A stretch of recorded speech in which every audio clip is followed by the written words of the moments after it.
Chapter 1.8.4 Service Accounts.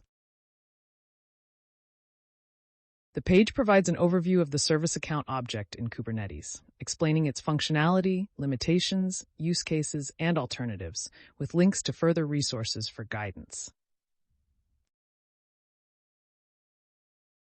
What are service accounts?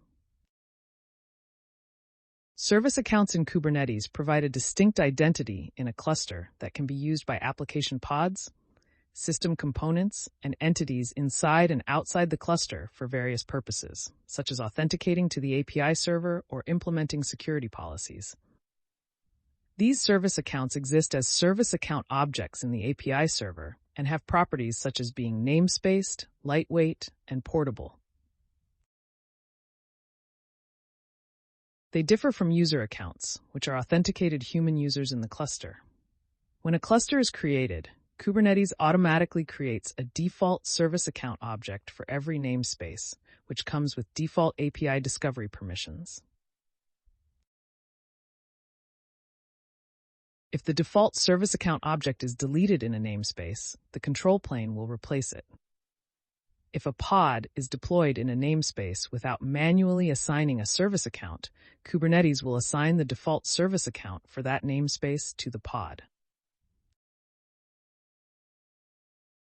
Use cases for Kubernetes service accounts. Service accounts are used to provide identities in various scenarios within Kubernetes. This includes communication with the Kubernetes API server to access sensitive information, cross-namespace access, and communication with external services. Service accounts can also be used for authenticating to private image registries or for external services to communicate with the Kubernetes API server. Additionally, third-party security software in the cluster may rely on service account identities to group pods into different contexts. How to use service accounts.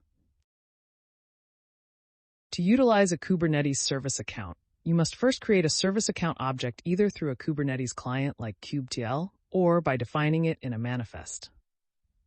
Once created, you need to grant permissions to the service account object using an authorization mechanism such as role-based access control, RBAC. You can use RBAC to define a minimum set of permissions for each service account, ensuring that pods associated with that service account only receive the necessary permissions.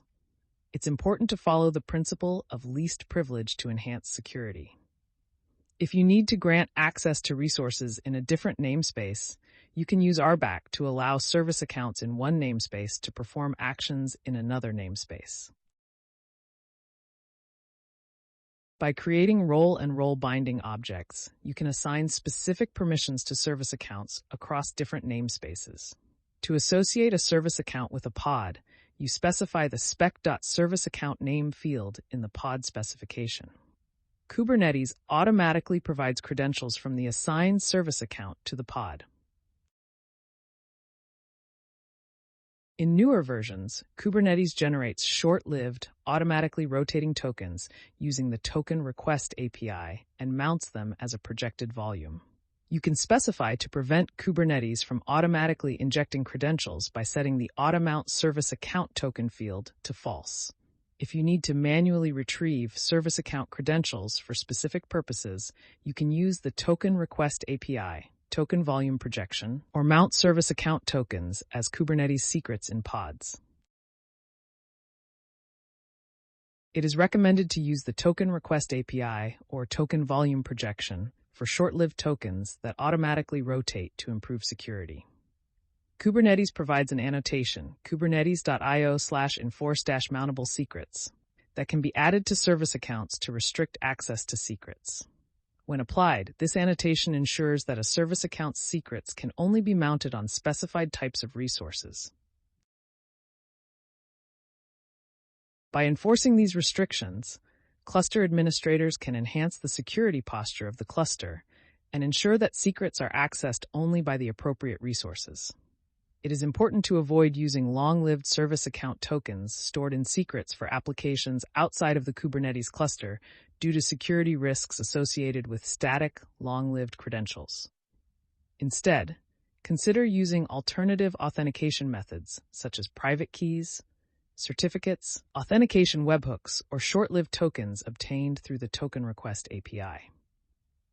By following best practices for managing and securing service account credentials, you can maintain a robust security posture for your Kubernetes environment. Authenticating service account credentials. Service accounts in Kubernetes use signed JSON Web Tokens, JWTs, for authentication to the Kubernetes API server and other systems with a trust relationship. Tokens may have an expiry time, audience, and start time. When a client acting as a service account communicates with the API server, it includes an authorization header with the token. The API server validates the bearer token by checking the signature, expiration, claims validity, audience, and current validity.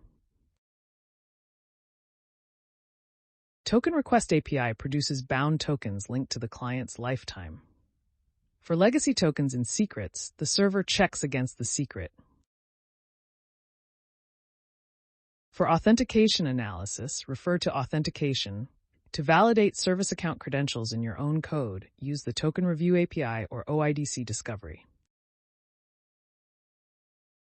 Using Token Review API is recommended as it immediately invalidates tokens when associated objects are deleted. Define and check the expected audience of the token to restrict its use to your application. This helps to enhance security and minimize unauthorized token use. Alternatives. The text discusses various mechanisms to issue and authenticate tokens in Kubernetes. It suggests using webhook token authentication for bearer tokens and providing identities to pods using SPIF CSI driver plugin.